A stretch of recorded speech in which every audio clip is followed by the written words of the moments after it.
This is the next video in the series where I do paintovers from the DeviantArt group called Project Comment. If you want your work painted over, please DM me over there. So this time I am doing 4 paintings. The first one is called Just a Sketch, and it's by Icy Fire Crystal on DeviantArt.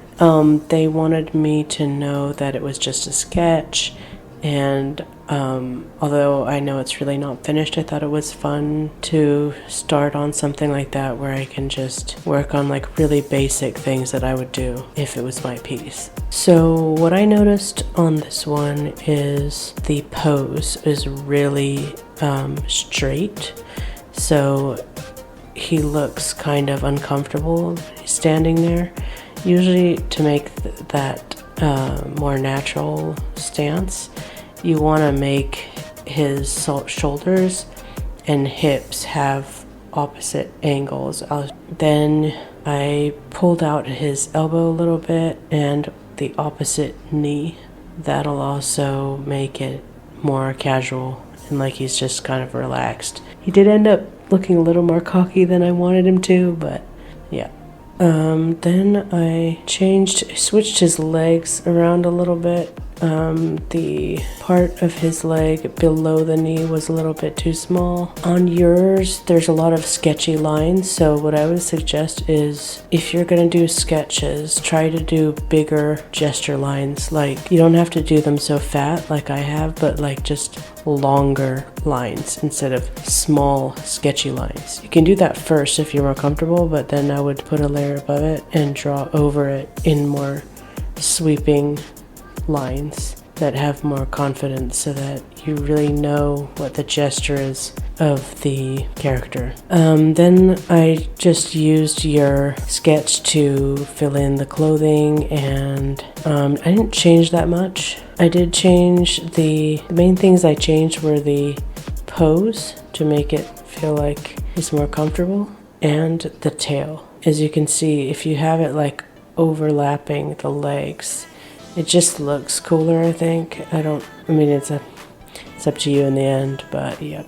I hope that helps you in your next drawing.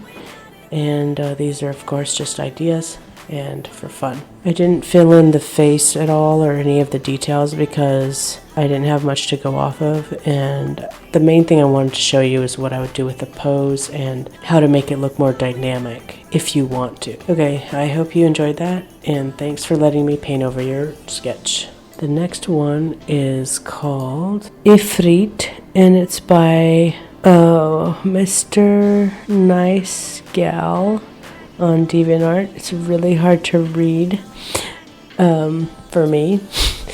This one is like a anime style, which is something I am not very familiar with, but I thought that I could help make it look less chaotic, but still, like, you want it chaotic because of what's happening in the scene, but have it more focused on the character and make sure that your eye is drawn in towards her instead of like just going everywhere. So to do that,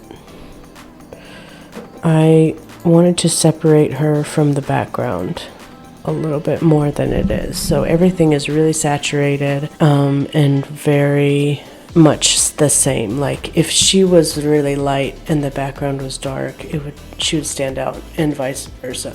So I made the background have a blur on it, which is also a contrast between her being sharp and it being blurred, so you pay less attention to the background. I put on separate layers, I put some darkening in the background as well as tinting. I wanted to make the fireballs really pop against the background, so I thought the original had a cool background, so I was a little bit sad to kind of make it not very visible, but in order to make the character pop out more, that's what you have to do. So then I removed the fireball just above her head because I thought it was distracting, and instead of getting rid of it completely, I decided to make the one that had just passed by her like really big, like it's coming at you, just for fun. I might have gone a little bit too far with the blurring, but it was also just kind of experimenting for myself. Then I redefined some of her that I had blurred out too much, like the horns, and I wanted to make her hair clearer. I tried to define the silhouette around her head a little bit more, had her hair kind of more flowy and dynamic. And since she has blonde hair and the fire behind her is also yellow, like I used a little bit of green for the background so that it separated it a little bit. I thought there was too much black in the whole piece, so I made sure to take some of that away. And I really liked the horizontal feeling of it that you created with that architecture, so I put that back in, reflecting the fireballs, and played around with some of the colors at the end. So I hope you like it. It's totally different, but at least maybe it'll give you some ideas for next time. Thanks again for letting me paint over. This next one is in a completely different style than I'm used to, but I thought I could give you some tips on the composition and again separating things out so that they're more clear. It's called Black vs. B, The Yellow Sapphire by Hellfire Bomber on DeviantArt.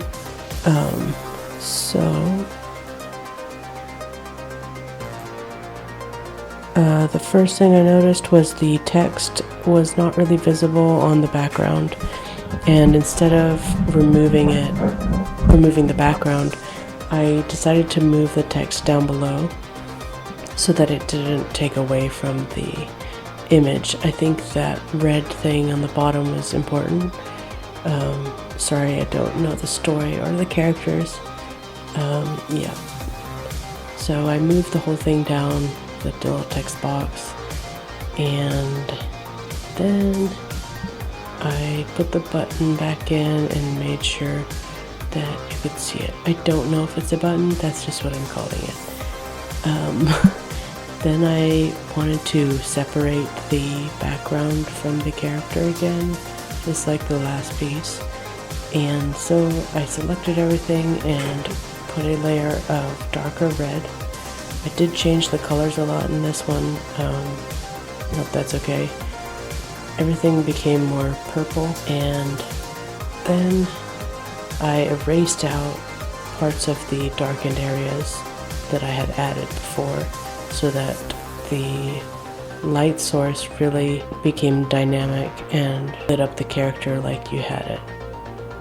Then I tried to use the light and shadow to make the character feel a little more 3D. I know it's not really that style, but I just tried to play with it a little bit. Then I wanted to separate the background from the character in color as well, not just in lighting, so I added even more blues to the background to push it towards purple and kept the characters more red. I also used the contrast of detail versus not detail, and so I really pushed back the detail in the background, especially at the top. In the end, it came out pretty different, so I hope it didn't change everything too much for you. It was really fun working on all of these, but this one was really hard for me, so I do hope you enjoy it. Thanks a lot for letting me do this. This one is by Rio Gamin. I don't know if I'm pronouncing that right, and it's called The Sun. It looks like a tarot card kind of, and I really like this style. I used to only draw in this style, believe it or not, and I never used color. So what I wanted to do was simplify it in its silhouette so that you could tell what was going on a little better by separating the limbs from the torso visually, and then also darkening areas that didn't need to be as detailed and just making them black, which would just make the composition better and just visually simpler. To do this, I had to make the limbs look like they were at different angles, so some of them became smaller, some of them became bigger. Yeah, so I changed a lot. I hope you don't mind. Then the other thing is, it's a little hard when you have bits like this where there's like a lot of things overlapping, to keep it simple enough where you can tell what everything is. So that's another reason why I would suggest having areas of just solid black or solid white. You did have that already, but I would, if it was mine, just push it a little further. Then I separated the leg that is closest to us and changed the angle because I felt like it was also getting hidden in the silhouette. This is complicated when you have lots of bones that are holy and you have to fill in the background behind them, but once you do it, it's pretty easy. Then I had an idea to make a grinning, creepy face in the cloak he's wearing, just for fun. The main thing on this one was separating the different parts of him and not being afraid to use shadow and solid black in areas to make places where your eyes can rest. It just makes things clearer on the whole, and your eye immediately gets drawn to the face, and then you can easily tell what things are. Thanks again to everyone for letting me do the paint overs, and if you're interested in having your work painted over, just DM me on DeviantArt, and see you next time. Bye.